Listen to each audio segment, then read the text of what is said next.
Hello student, ये JEE advance physics 2025 paper second का question number 2 है। इसमें क्या दे रखा है देखिए, two coaxial conducting cylinders of same length L with radii √2r and 2r are kept as shown in figure 1 ये दे रखा है। The charge on the inner cylinder is Q and the outer cylinder is grounded. ठीक हो गया, ground कर रखा है, इसमें ग्राउंड कर रखा है इसको। और क्या दे रखा है, the annular region between the cylinders is filled with the material of dielectric constant. इसके अंदर K5 डाइलेक्ट्रिक कांस्टेंट का material. Consider an imaginary plane of the same length L at a distance R from the common axis of the cylinder. This plane is parallel to the axis of the cylinder. The cross-sectional view of this arrangement is shown in figure 2. Ignoring as effect the flux of the electric field through the plane is, ये बताना है इस plane से कितना flux pass होगा। ये हमें figure दे रखा है। देखिए मैं क्रॉस सेक्शन बना रहा हूँ, इसका ऊपर से क्रॉस सेक्शन ये ऐसा दिख रहा है। देखिए इसको मैं थोड़ा अलग से बना लेता हूँ।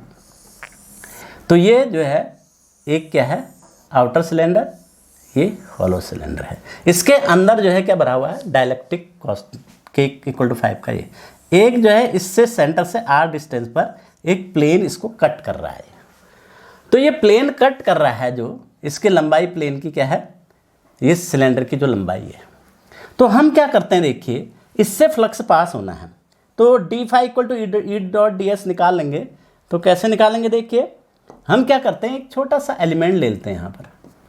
ये एलिमेंट यहाँ से क्या है, d थीटा एंगल पर है और इसका ये थीटा है और इसकी जो एलिमेंट की डिस्टेंस यहाँ पर r है, ये है। और हमें ये भी दे रखा है, ये भी पता है, इसको हम यहाँ ज्वाइन कर देते हैं, इसको हम यहाँ ज्वाइन कर देते हैं।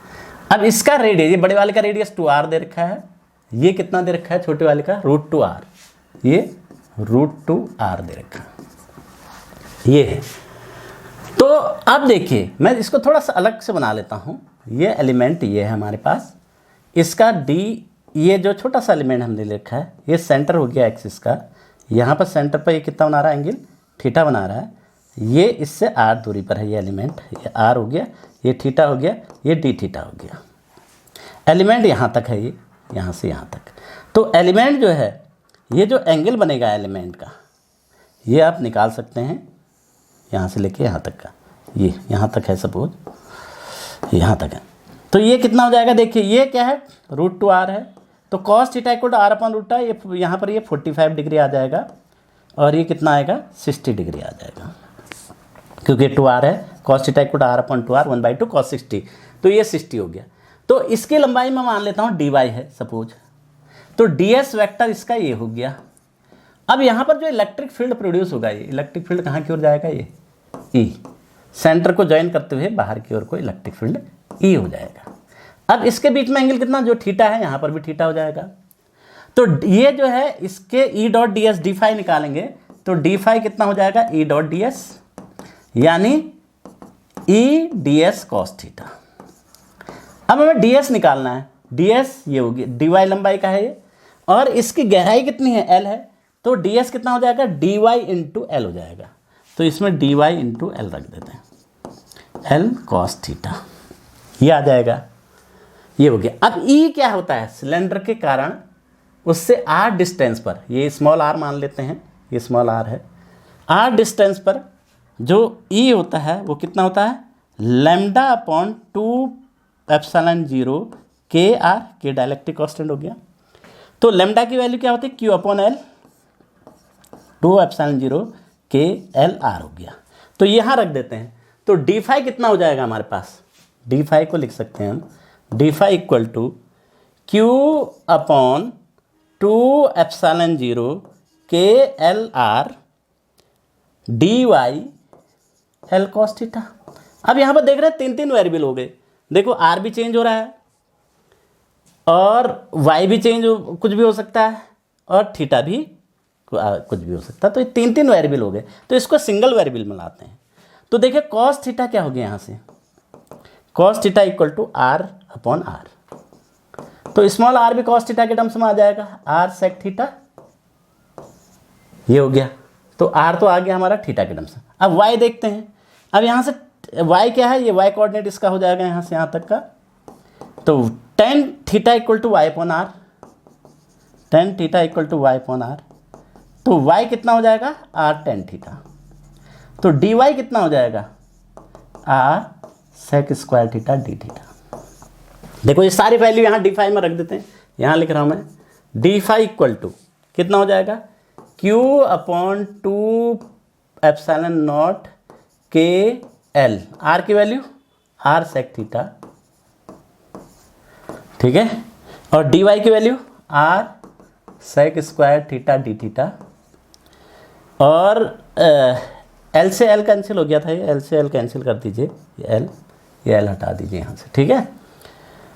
और कॉस थीटा, कॉस थीटा। अब देखो sec theta cos theta sec square theta ये सब कैंसिल हो गया, और आर से ये आर कैंसिल हो गया। अब बचा क्या हमारे पास, T five Q upon two epsilon naught K, two epsilon naught K D theta, इतना ही बचा। अब इसको इंटीग्रेट कर दीजिए, परंतु देखिए यहाँ दो सेक्शन क्रॉस सेक्शन बनेंगे, एक तो ये वाला क्रॉस सेक्शन बनेगा, एक ये क्रॉस सेक्शन। तो फाई कितना हो जाएगा टोटल, दिस और इंटू दिस, इसका डबल हो जाएगा मतलब। तो फाई कितना हो गया, टोटल फ्लक्स हम निकालेंगे, टू इंटीग्रेशन डी फाई हो जाएगा। डी फाई की वैल्यू ये है, तो यहाँ लिख रहा हूँ इसके बाद में क्यों, यहाँ पर फाई टोटल फाई कितना हो जाएगा, टू इंटीग्रेशन, इंटीग्रेशन लिमिट क्या हो जाएगी देखो 45 से पाई बाई 4 से पाई बाई 360 डिग्री तक, ये वाई वेरी कर रहा है, थीटा वेरी कर रहा है। तो ये हो गया क्यू अपॉन कितना था, टू एप्सिलॉन नॉट के इंटू डी थीटा। तो ये तो कांस्टेंट है, बाहर आ जाएगा, 2 से 2 cancel, Q upon epsilon naught K D theta, d theta में लिमिट लगा देंगे pi by 3 minus pi by 4, ये हो जाएगा पाई बाई 12। तो क्यू एप्सिलॉन नॉट, पाई कहाँ गया इसका, ये 2 pi epsilon not, 2 pi epsilon not होता, 2 पाई एप्सिलॉन नॉट, यहाँ पाई 2 pi epsilon not, 2 pi epsilon not, ठीक है। यहाँ पर भी पाई आ जाएगा, नीचे पाई आ जाएगा, तो यहाँ पर भी पाई आ जाएगा, पाई पाई के, और ये हो जाएगा पाई बाई 12। तो पाई से पाई कैंसिल हो जाएगा। अब के की वैल्यू कितनी, 5 दे रखी है, 2 इंटू क्या हो जाएगा, ये 5 दे रखी बार 60 एप्सिलॉन नॉट। तो आंसर क्या हो जाएगा हमारे पास, क्यू अपॉन 60 एप्सिलॉन नॉट, यानी कौन सा आंसर हो गया, सी इज द आंसर।